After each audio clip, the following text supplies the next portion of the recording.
No one knew I replayed every conversation I had, every single one. Every time I left a room, every time I hung up a call, even after the smallest exchanges, my mind would hit rewind. Not out of choice, out of habit, out of obsession, out of fear.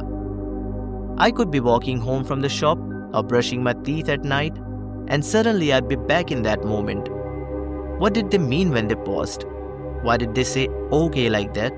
Did I come off too needy, too distant, too fake, too much, too little? I didn't know, so I played it again, and again, and again. It started years ago, quietly. Back in school, someone laughed behind me after I said something in class, and I wasn't sure if it was about me, so I thought about it the whole day. Then the next day, for the whole week, until I didn't even remember what I said, just the feeling that I might have messed up.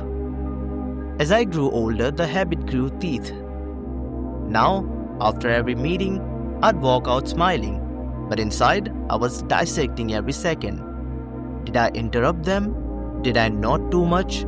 Should I have added that joke? Was that joke even funny? Did they fake that laugh? Sometimes I'd text someone just to clear the air, when there was no smoke to begin with, just the fire I imagined.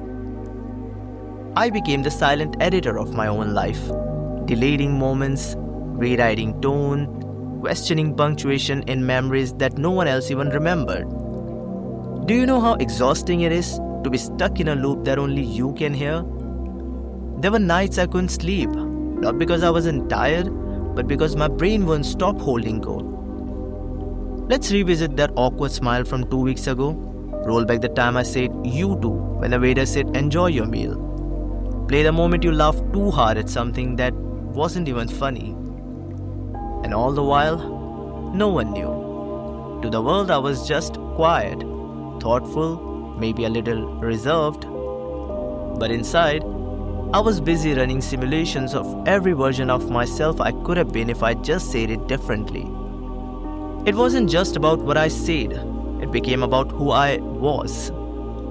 I questioned if people liked me or just tolerated me, if they smiled out of warmth or out of politeness.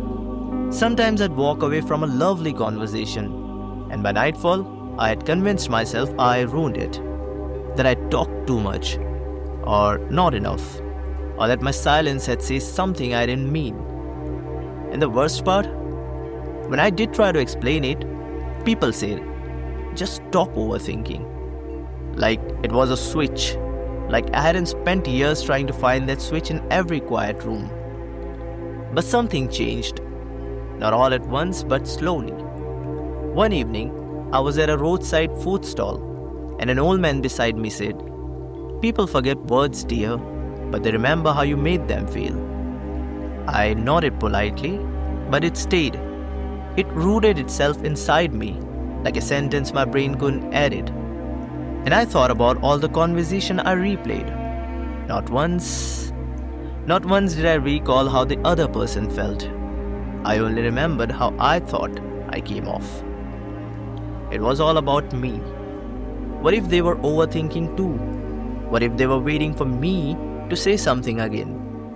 What if they were fine and I was the only one bleeding? So I tried something different.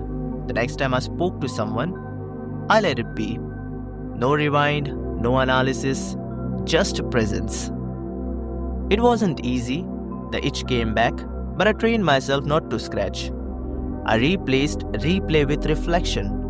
Did I make them feel safe? Did they smile genuinely? Was I kind? And slowly the weight shifted. Now I still overthink, sometimes deeply, sometimes absurdly. But now I forgive myself quicker. Because maybe being human isn't about saying the perfect thing. It's about being the kind of person who'd care enough to reflect if they had hurt someone. So, if you are like me and you are listening, sitting alone after a long day, replaying that one moment where you stumbled over your words, let it go. The other person probably doesn't even remember. And even if they do, if your heart was in the right place, That's what they felt. And trust me, that's what actually matters.